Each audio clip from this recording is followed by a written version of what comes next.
నేను అడ్వకేట్గా ప్రాక్టీస్ చేస్తున్నా. సామాజిక సమస్యల మీద నేను కౌన్సిలింగ్ ఇవ్వడం, సామాజిక సమస్యలు పరిష్కరించడానికి నా వంతు ప్రయత్నం నేను చేస్తున్నాను. నా పేరు జ్యోతి వంశీ. నేను సోషల్ వర్క్ చేస్తూ ఉంటా. మేమిద్దరు కలిసి ప్రేరణ ఛానల్ని ఈ రోజు నుంచి స్టార్ట్ చేద్దామని నిర్ణయించుకున్నాం. జ్యోతి, ఈ ప్రేరణ దాని ద్వారా మనము ఫస్ట్ సామాజిక సమస్యల మీద అవగాహన తెప్పించి వాటి యొక్క పరిష్కారం కూడా చూపించాలని మన ప్రయత్నం మనం చేద్దాం. ప్రేరణ ఛానల్ ద్వారా మహిళలకు ఎదురయ్యే సమస్యల్ని నిలబడడానికి, వాళ్ళు సొంతంగా నిలబడడానికి మేము ప్రోత్సాహం అందిస్తాం.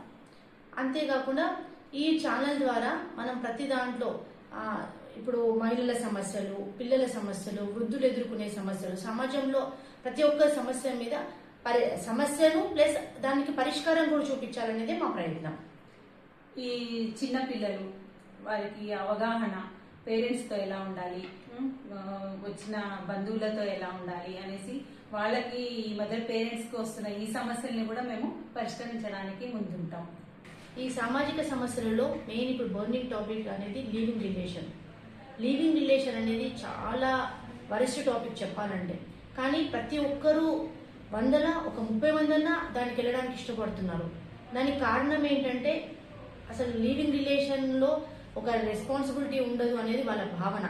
రెస్పాన్సిబిలిటీ ఉండదు, ఒక కమిట్మెంట్ ఉండదు అని అనుకుంటున్నారు. కానీ లీవింగ్ రిలేషన్ అనేది చాలా ఘోరమైన సమస్య. వాళ్ళు ఫ్యూచర్లో చాలా ప్రాబ్లమ్స్ ఎదుర్కొంటారు. జ్యోతి, దీనికి చట్టబద్ధత ఉందా?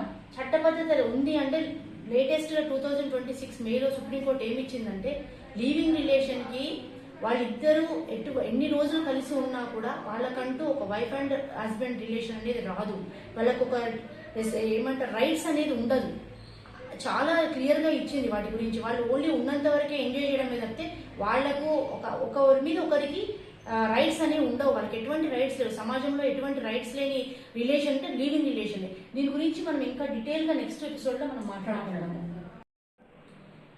లివింగ్ రిలేషన్, దాని చట్టబద్ధత గురించి నెక్స్ట్ ఎపిసోడ్లో తెలుసుకుందాము. మీరు కంటిన్యూ చూస్తూ ఉండండి. ప్రేరణ ఛానల్ని సబ్స్క్రైబ్ చేయండి.